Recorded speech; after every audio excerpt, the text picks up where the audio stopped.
இருளின் நிழலிலிருந்து தெய்வீக லக்கை நோக்கி அறிமுகம். நானே உலகத்திற்கு ஒளியா இருக்கிறேன். இன்று உலகம் பயம், குழப்பம் மற்றும் பாவத்தின் அடர்ந்த நிழல்களால் சூழப்பட்டுள்ளது. இந்த ஒளி இல்லாத குருட்டு தன்மை நம்மை திசை தெரியாமல் அலைய வைக்கிறது. ஆனால் இருளுக்கும் ஒளிக்குமான இந்த போராட்டம் புதிதல்ல. 2000 ஆண்டுகளுக்கு முன்பு இஸ்ரவேல் ஜனங்கள் கூடார பண்டிகைக்காக எருசலேம் தேவாலயத்தில் கூடியிருந்த அந்த நாளில் ஒரு மகா பெரிய பதில் கிறிஸ்துவிடமிருந்து உதித்தது. அன்று தேவாலயத்தின் நடுவில் 75 அடி உயரமுள்ள 4 பிரமாண்டமான விளக்கு தண்டுகள் நின்றன. வனாந்திரத்தில் தங்கள் முற்பிதாக்களை வழிநடத்திய அந்த அக்கினி ஸ்தம்பத்தின் மகத்தான நினைவு சின்னமாக அவை பிரகாசித்தன. அந்த தீப்பிழம்புகள் எவ்வளவு பிரமாண்டமாக தெரிந்தாலும் அவை தற்காலிகமானவை என்பதை அனைவரும் அறிந்திருந்தன. அதன் எண்ணெய் மீண்டும் நிரப்பப்பட வேண்டும், அவை மீண்டும் மீண்டும் ஏற்றப்பட வேண்டும், இறுதியில் அவை அணைந்து போய் முற்றங்களை மீண்டும் இருளில் விட்டு செல்லும் என்பதும் எல்லோருக்கும் தெரிந்திருந்தது. சடங்குகள் நிறைந்த அந்த இருண்ட சூழலில் இயேசு கம்பீரமாக முன்வந்து நின்றார். அவர் மற்றொரு தீப்பந்தத்தை கொடுக்கவில்லை. அந்த பண்டிகையின் நித்திய நிறைவாக உருவெடுத்து முழு அதிகாரத்தோடும் ஒரு பிரகடனத்தை செய்தார். யோவான் 8:12. நானே உலகத்திற்கு ஒளியாய் இருக்கிறேன்.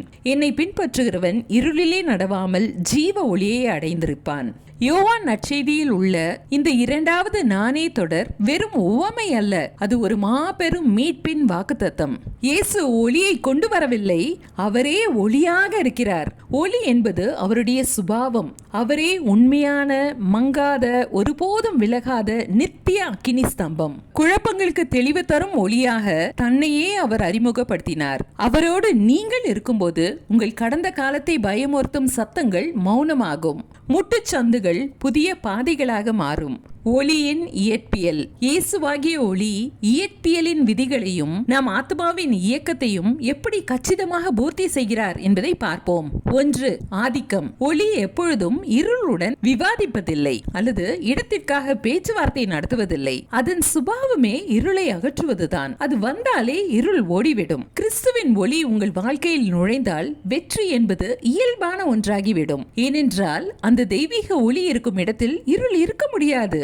2. வேகம். ஒளி என்பது பிரபஞ்சத்திலேயே அதிவேகமான வேகம் கொண்டது. அதன் வேகம் 3×10⁸ மீட்டர் பெர் வினாடி. நீங்கள் கண்ணிமைக்கும் நேரத்தில் ஒளி பூமி 3 முறை சுற்றி வரும். நீங்கள் விசுவாசத்தின் சுவிட்சை தட்டும் அதே நொடியில் அந்த பரலோக ஒளி உங்கள் வாழ்வின் இருளை விரட்டி உடனடியாக தெளிவை தரும். 3. ஒளியின் இருமுக ஆற்றல். அக்கினி ஸ்தம்ப தத்துவம்.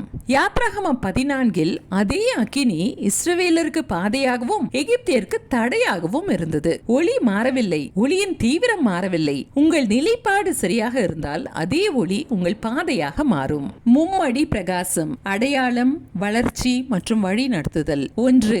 அடையாளம். நீங்கள் ஒளியை பார்க்கும் போது உங்கள் உண்மையான அடையாளம் வெளிப்படுகிறது. எபேசியர் 5:12-13 சொல்கிறது, ஒளிப்படத்தில் செய்யப்படும் கிரியைகள் எல்லாம் கடிந்து கொள்ளப்பட்டு வெளிச்சத்தினால் வெளியரங்கமாகும்.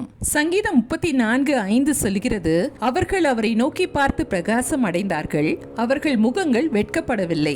ஒளி உங்களை வெட்கப்படுத்த அல்ல, உங்களை குணமாக்கவே வெளியரங்கமாக்குகிறது. நீங்கள் உங்கள் நிழல்களை பார்ப்பதை நிறுத்தி இயேசுவை பார்க்கும்போது நீங்கள் பிரகாசிக்க தொடங்குவீர்கள். 2.